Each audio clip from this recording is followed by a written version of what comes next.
2025 թվականի նոյեմբերի 25-ին Ստրասբուրգում տեղի ունեցավ կանանց նկատմամբ բռնության պայքարին նվիրված 15-րդ կոնգրեսը։ Նոյեմբերի 25-ը կանանց նկատմամբ բռնության դեմ պայքարի միջազգային օրն է։ Կոնֆերանսին ներկա էին բազմաթիվ հյուրեր, բարձրաստիճան պաշտոնյաներ։ Նախագիծը իր ելույթով փակեց Ստրասբուրգի փոխքաղաքապետ Քրիստել Վիդերը։ Հիշեցնեմ, որ Ստրասբուրգի քաղաքապետը ծագումով հայ Ժան Բարսեղյանն է։ Նա ծնվել է Փարիզում, հանդիսանում է ոչ միայն քաղաքական գործիչ, այլ նաև ակտիվ բնապահպան։ Նրա տատիկը ու մայրիկը նույնպես պաշտոնյաներ են եղել, այնուհանդերձ նա վայելում է ժողովրդավարությունն ու պարզ կյանք։ Աշխատանքի է գալիս հեծանիվով, ոչ թե շքեղ մեքենայով ու վարորդով։ Այս քայլով ընդառաջելով էկոլոգիայի պահպանմանը, էկոփոխադրամիջոցից օգտվելով ժեստ է անում մեր մոլորակի փրկությանը։ Իսկ այժմ վերադառնանք կոնֆերանս, որտեղ ցուցադրվեցին կարճամետրաժ ֆիլմեր, որի նպատակն էր իրազեկել դեռահասների պաշտպանությունը և նշել, թե որքան կարևոր է երեխաներին կրթել շատ փոքր տարիքից առողջ արժեքներով։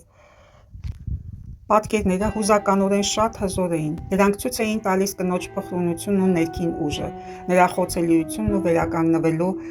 ունակությունը, թե ինչպես կինը կարող է լինել և թույլ, և ուժեղ, և ինչերի է նա պատրաստ և ընդունակ։ Ֆիլմը ուղեկցվում էր հուզիչ երաժշտությամբ։ Բռնությունը դատապարտելի է ոչ միայն ֆիզիկապես, այլ նաև հոգեբանական ճնշումների կերպով։ Բռնության ցանկացած դրսևորում գարշելի է ու անընդունելի։ Կոնֆերանսում շատ ելույթներ եղան, ինչպես նաև մասնագիտական վերլուծություն հոգեբանական տեսանկյունից, ինչպես նաև այդ դժվարին իրավիճակներում հայտնված կանանց հուզերն ու զգացմունքները գտան իրենց արձագանքներն ու աջակցությունը հազարավոր կանանց կողմից, այսպիսով ստանալով իրենց բարոյահոգեբանական աջակցությունը հազարավոր մասնակիցների կողմից։ Ու թեև Ֆրանսիան հանդիսանում է կանանց իրավունքների երկիր, միևնույն է, հազարավոր կանայք ենթարկվում են բռնության և ըստ վիճակագրական տվյալների նոյեմբերի 12-ից 20-ը Ֆրանսիայում ընդամենը 8 օրվա ընթացքում սպանվել է 6 կին։ Ամեն 2 րոպե 30 վայրկյանը մեկ տեղի է ունենում բռնաբարության փորձ կամ բռնաբարություն։ Այդ ինտենսիվ հաճախականությամբ են գրանցվել այդքան զզվելի բռնության դրսևորումները։ Իսկ 2024 թվականին գրանցվել է ընտանեկան բռնության 272,400 զոհ։ Այն վայրը, որ թվում է, թե ամենաապահովն է, ընտանիքը, կարող է դառնալ ճակատագրական և կործանարար վայր այն թիրախի համար, որի ընտանիքում կա բռնություն, դաժանություն ու սառնասրտություն։ Ու դա չի կարելի հանդուրժել կամ ծածկել, տան մյուս անդամների կողմից նույնպես։ Աղետալի հետևանքներից խուսափելու համար պետք է խնդրին մեկ ընդմիշտ լուծում տալ, բարձրաձայնել, ներկայացնել համապատասխան մարմիններին։ Դա վերաբերվում է տան բոլոր անդամներին։ Եթե տանը կա տիրան, ոչ ոք ապահովագրված չէ։ Եվ երեխաների նկատմամբ կիրառվող բռնությունը նույնպես դատապարտելի է որպես պատժամիջոց ծնողների կողմից։ Բռնությունը, սիստեմատիկ ծեծը, հոգեբանական ճնշումները երբեք չպետք է դառնան սովորական և ընդունելի բան։ Ավաղ շատ կանայք հաշտվում են այս մտքի հետ, սիստեմատիկորեն ծեծի և բռնության ենթարկվելով իրենց ամուսինների կողմից, մտածելով, որ հանդիսանում է նրա սեփականությունը և եթե խանդում է, ուրեմն ծեծում է, եթե ծեծում է, ուրեմն սիրում է։ Դա վերաբերվում է ոչ միայն ֆրանսիական հասարակության մեջ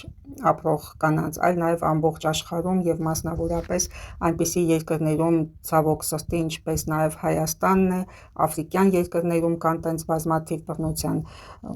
դրսևորումներ, ինչպես նաև բազմաթիվ դեպքեր գրանցվել են մեր հարևան պետության սահմաններում, ինչը նաև բարձրաձայնվեց կոնֆերանսի ժամանակ։ Բայց եթե մեկ անգամ տղամարդը ոտնձգություն է կատարում կնոջ նկատմամբ, թեկուզ ընտանիքի ներսում, այն կարող է շարունակվել, կրկնապատկվել, բազմապատկվել։ Առաջին իսկ բռնության դրսևորումից հետո կինը պետք է հստակ ցույց տա իր դիրքորոշումը, որ պարտավոր չէ ենթարկվել բռնությանը, ընդունել նրա այդ արարքը և շարունակել նրա հետ ապրել համատեղ մեկ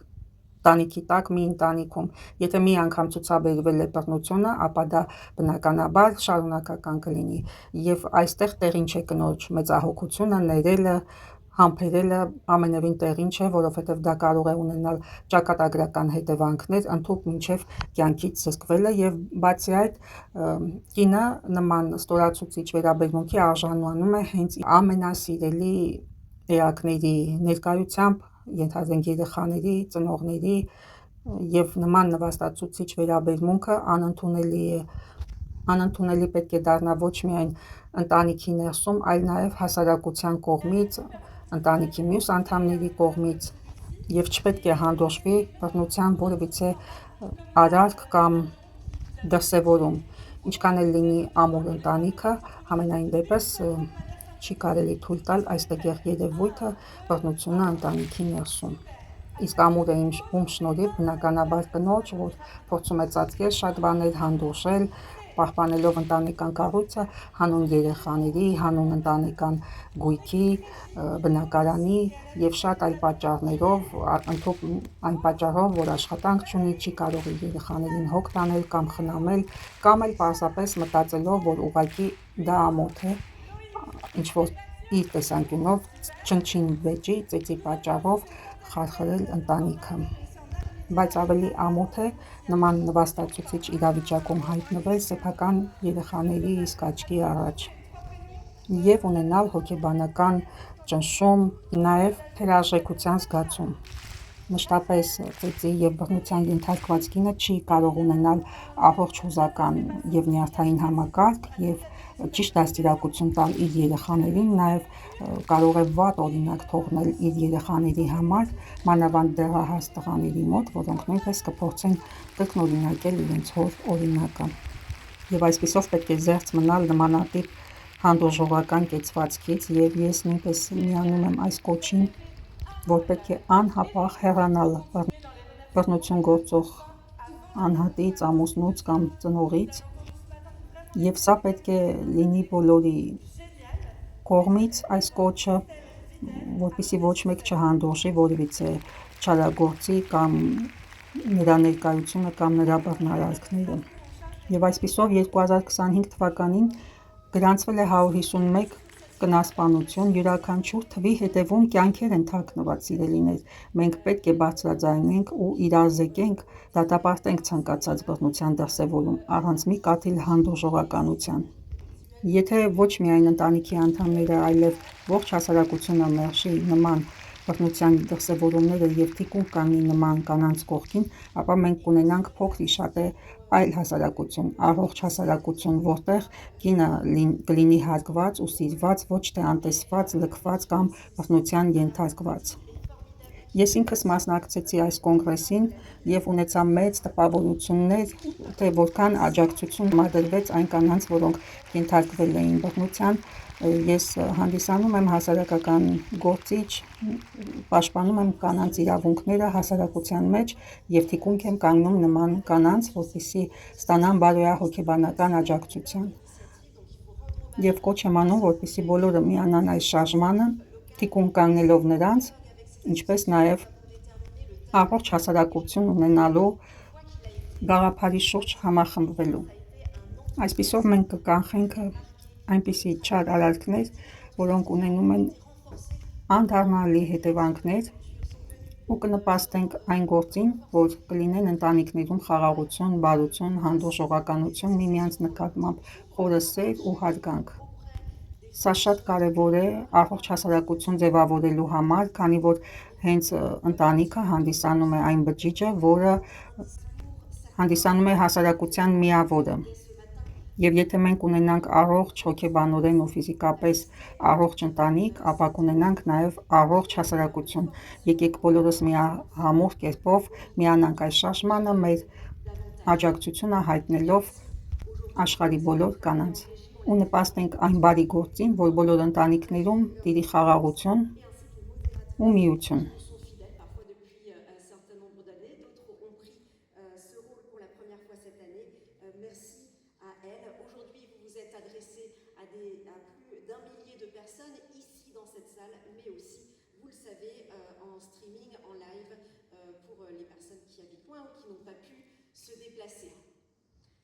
Aujourd'hui, nous avons ensemble tracé un chemin qui part d'un double constat. Tout d'abord, les arts ont contribué à diffuser et à consolider la domination masculine et la culture du viol. Alors bien sûr, les arts sont le produit d'une époque et il n'est pas étonnant qu'ils reflètent la société patriarcale dans laquelle ils sont nés.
oui. Les filles, vous voulez pas sur la scène? Allez, venez. Ah, mais on y va. Allez. Allez les filles. Allez. Qui veut venir? Ah bah ouais, allez. On va pas rester là-bas. Hein? Bravo.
Գնացինք։